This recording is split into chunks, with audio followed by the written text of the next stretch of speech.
This is our new 3-camera live stream setup, and this is where it started, with just one camera.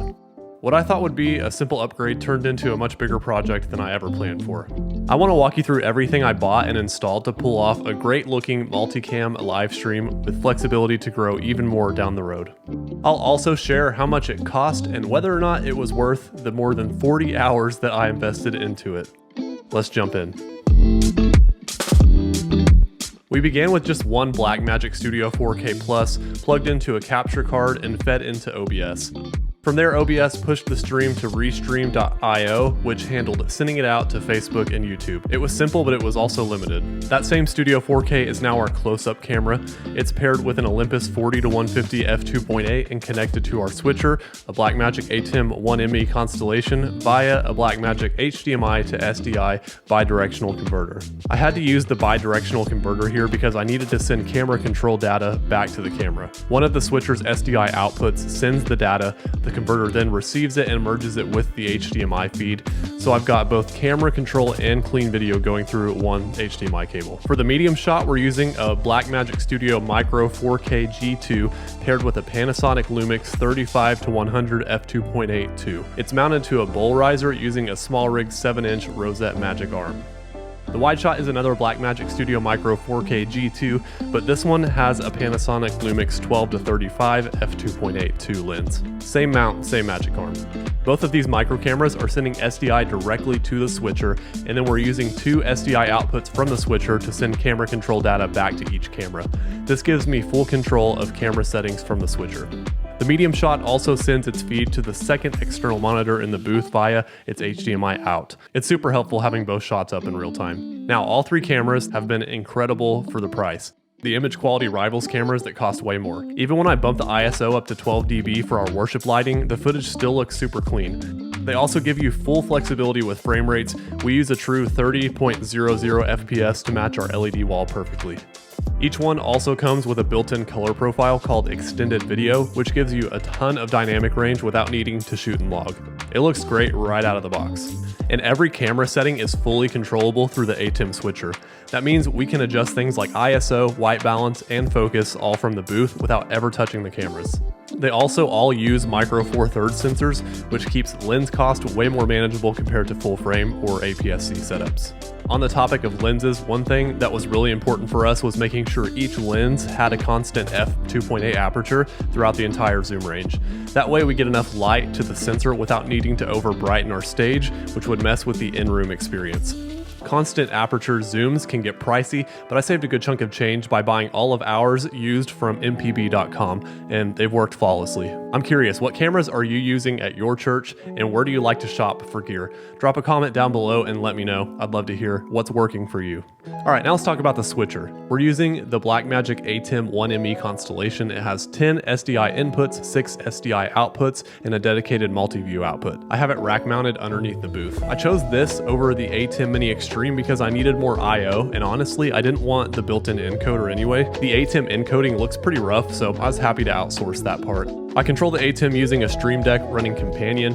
It's super customizable and has been rock solid. Page 1 of the Stream Deck controls camera inputs and lets me send preview to program.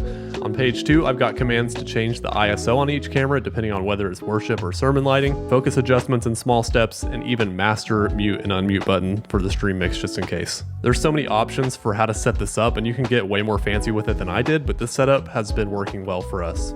On the topic of audio, we're sending a bus mix from the back of the wing to the switcher via two XLR to 1/4-inch audio cables.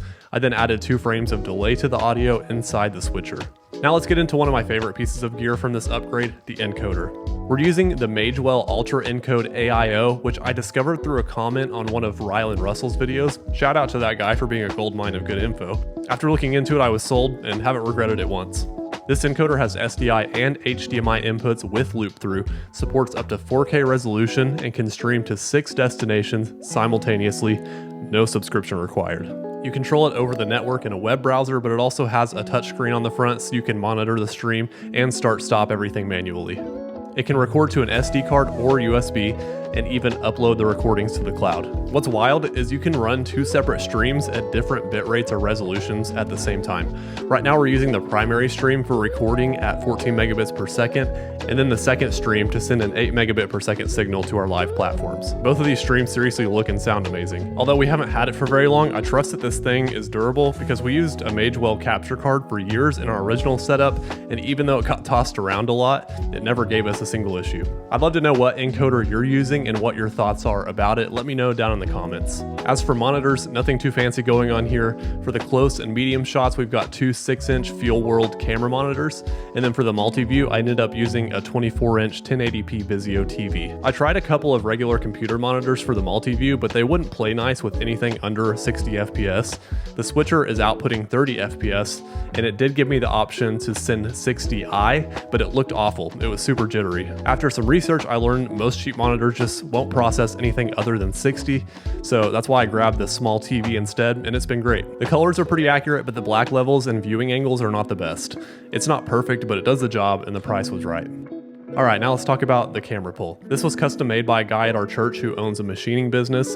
It's bolted into the ground, has height adjustment, and doesn't pick up any vibrations from the sound system. We've already been talking about refining it for a version 2 and potentially selling it as a more affordable alternative to what's out there. If that's something you'd be interested in, let me know in the comments. As for mounting, all the cameras are on a newer 75mm bowl adapter attached to a bowl riser, topped with an Avela fluid head. The bowl system lets us easily level everything. Huge thanks to Rylan Russell's channel for those mounting recommendations. And finally, let's talk about the Decklink Duo.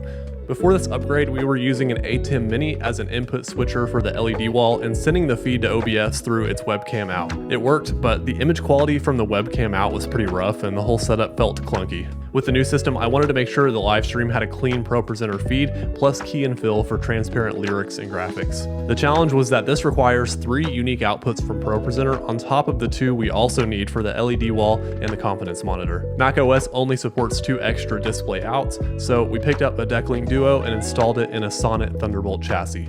Outputs 1 and 2 are paired to send key and fill signals for transparent layers to the switcher. Output 2 sends a clean ProPresenter program feed, and then output 4 sends a specifically scaled signal to our LED wall, which runs at 1800 by 1080 instead of the standard 1920 by 1080. That's why we can't just mirror the same signal for the live stream output, because each display needs a unique resolution. The confidence monitor is still handled by macOS using one of the native display outs. So that's how we're using the Decklink Duo to get all the signals we need out of ProPresenter and into the switcher cleanly and efficiently.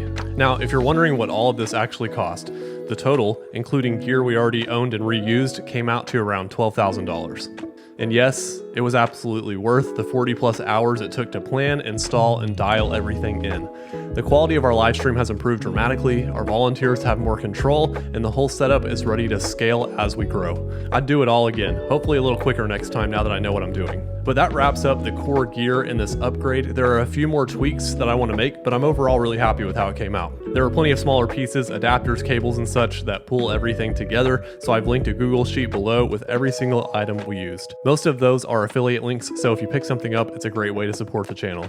I've also included a full diagram of our signal chain to help you visualize how everything connects. If you've got questions about anything I covered, drop them in the comments. I'd be happy to help. And if you haven't seen it yet, check out this video where I walk through all of the other upgrades we made in 2024. Thanks for hanging out till the end. I'll see you in the next one.